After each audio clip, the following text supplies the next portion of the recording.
लोपा नमस्कार शुभ बिहानी। आज कार्तिक 3 गते सोमबारको दिन मध्यपुर थिमी नगरपालिका वडा नम्बर 9 टिकनी नीलबाराई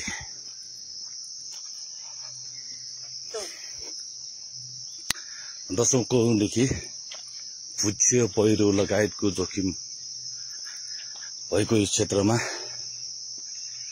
अहिले केही धेरै कुराहरू आइरहेको छ।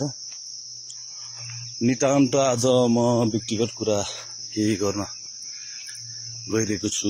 प्राय जस्तो चाहिँ म यो यतादेखि चाहिँ लाइभ गर्ने गर्छु। अनि आज अलि ढिलो पनि आइपुगे।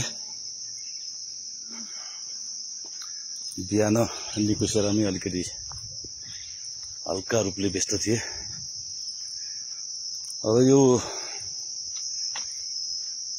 धेरै कुराहरू, यो विभिन्न राजनीतिक कुराहरू भइरहँदाखेरि मेरो व्यक्तिगत कुरा थोरै हिँड्दै गर्दा यहाँको दृश्य पनि देखाउँदै मनको केही कुराहरू भन्नको लागि चाहिँ मैले आज चाहिँ लाइभ गरेँ।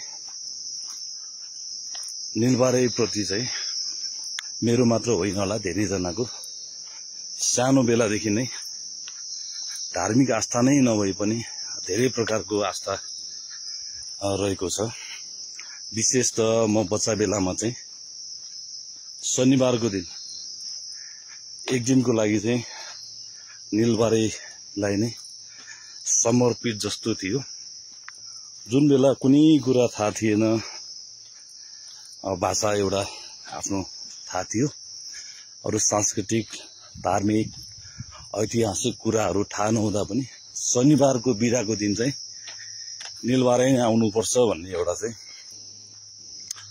त्यो बेलादेखिको म लगायत हाम्रो साथीहरू धेरैजनाको। अनि मैले भन्नै पर्ने कुरा, मैले चाहिँ आजको दिनसम्म कुनै पनि राजनीतिक पार्टी दलको सदस्य लिएको छैन। आजको दिनसम्म यो भन्नै पर्ने कुराहरू, केही राजनीतिक पार्टीहरूमा चाहिँ मेरो आस्था चाहिँ आजसम्म जीवितै छ, अथवा भनौँ यो धेरै पहिलादेखि नै विभिन्न राजनीतिक देशको अवस्था हेरेर मलाई कुनै राजनीतिक पार्टीको चाहिँ सदस्य हुन चाहिँ मन लागेको थिएन र सदस्य पनि हुन पाइनँ। कहिलेकाहीँ मन लाग्थ्यो राजनीतिक पार्टीको सदस्य भएर अथवा चाहिँ राजनीति गरेर चाहिँ केही समाजसेवा गर्छु अथवा चाहिँ आफूले सकेको गर्छु भन्ने। तर आजको दिनसम्म चाहिँ कुनै राजनीतिक दलको पार्टीको सदस्य चाहिँ हुन पाइन, सकिन, अथवा जे भन्दा नि हुन्छ।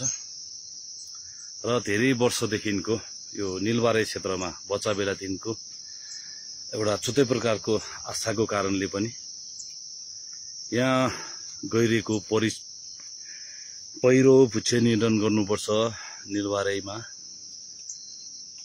जस्तो प्रकृतिले दिएको छ, हाम्रो बाबु बाजेहरूले चाहिँ संरक्षण गरेको छ। त्यही अनुसारले यसलाई चाहिँ जीवितै राख्नुपर्छ भनेर सोच 2074 सालदेखिको त्यो बेलाको मेरो 15वटा घोषणा पत्र मध्येको एउटा घोषणा। त्यही अनुसारले पनि निरन्तर कसैको लहलैमा पनि नभइकन लागिरहे र आजको दिनसम्म आउँदा धेरै पछि अझ बाँकी त नि दाइ पनि जाने होइन। ए हस् हस्।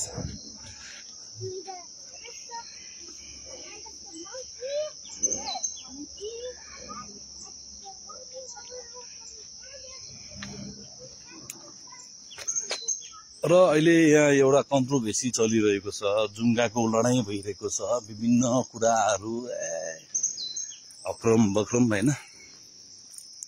अनि मेरो व्यक्तिगत कुरा भन्नुपर्दा जसरी भए पनि नीलबाराई क्षेत्र चाहिँ जीवित रहनु पर्यो, संरक्षण हुनु पर्यो, यति मात्रै कुरा हो। अरू भनेको हैन यसलाई चाहिँ र साथसाथै संरक्षणको नाउँमा विनाश चाहिँ हुनु भएन। यसलाई आधुनिकताको नाउँमा मास्न दिनु भएन। संरक्षणको नाउँमा पनि यसको अस्तित्व मेटिन दिनु भएन। धेरै विशेषज्ञ पनि होइन म, प्राविधिक पनि होइन, केही ज्ञानहरू छ, थोरै मात्रामा नलेज छ, केही मात्राको, त्यो अनुसारले हुनु पर्यो। बस चाहना सोचाइ त्यति नै हो। कोही व्यक्तिप्रति पनि लक्षित छैन। सकिएको गर्छु, निरन्तर लाग्छु, कोही कसैको दबावमा प्रभावमा पनि होइन।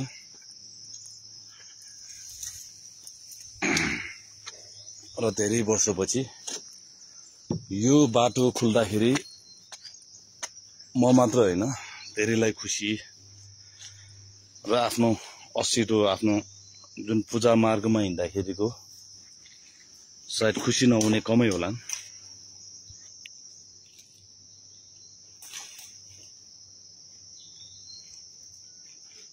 थाहा थो पाइप ट्याट हो मलाई अघि ठुला नाब सुया खाने मरुदुल मलाई यहाँको पनि जुन झारहरूले गर्दाखेरि केही नदेखेको अवस्था। अनि यो जुन वाल चाहिँ फलाउँयो मलाई त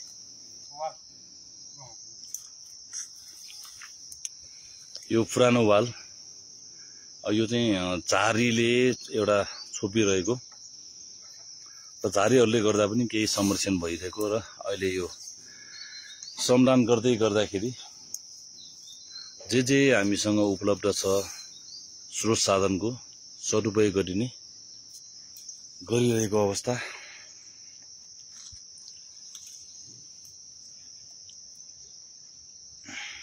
र यताबाट हामी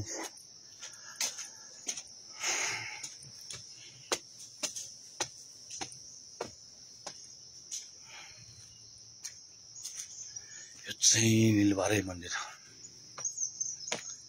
सानो बेलादेखिको, बच्चा बेलादेखिको एउटा छुट्टै प्रकारको आस्था, छुट्टै प्रकारको सोच।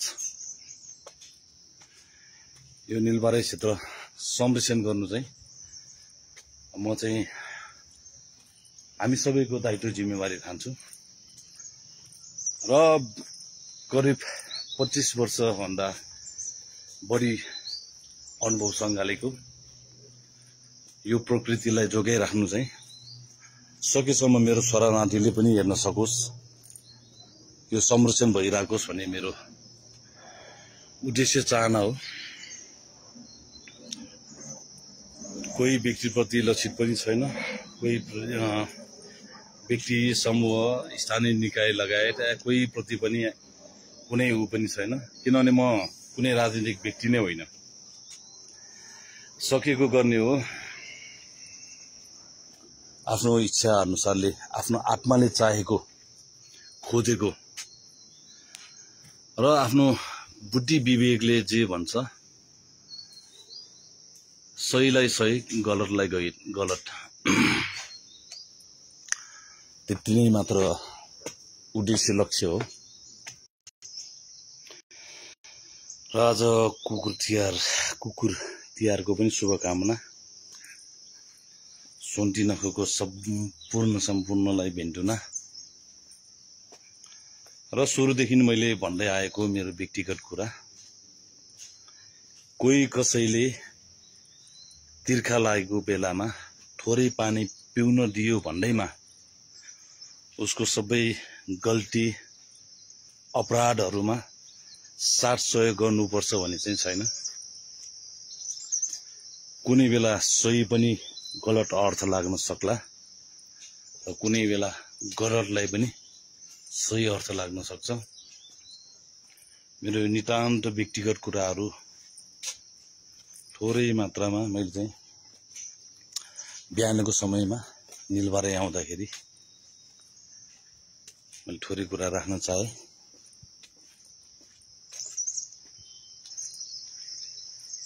र यो निलबारे क्षेत्र संरक्षण गर्नु तपाईँ हामी सबैको जिम्मेवारी, दायित्व। यही बुझ्छु, म यही भन्छु। र यस नीलबारी क्षेत्र संरक्षण गर्नमा धेरैजनाको सकारात्मक कुरा पनि मैले देखेको छु। उहाँहरूप्रति विशेष सम्मान व्यक्त गर्न चाहन्छु म व्यक्तिगत तर्फबाट। र जे जस्तो भए पनि वैशाख 20 गते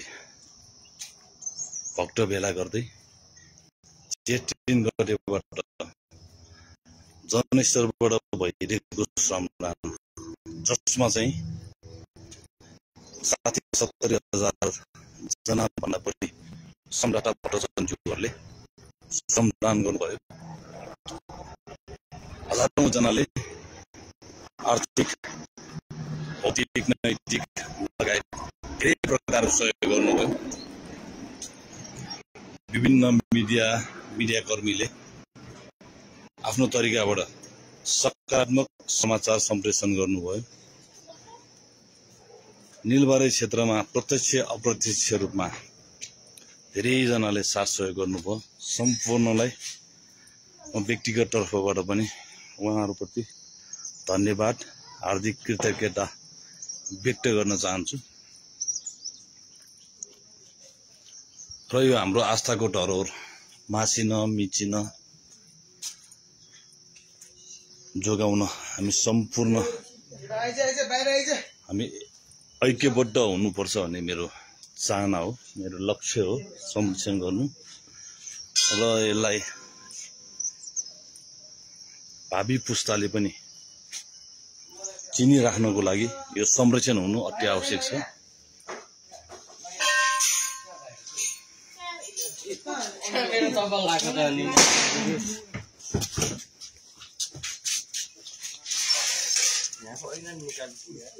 निकाल्यो नि बाबु, यहाँको ऐना फुटाइसक्यो नि। र यो ठाउँमा आउँदाखेरि यति मन आनन्दित हुन्छ, जुन कुरा शब्दमा व्यक्त गर्न सक्दिन।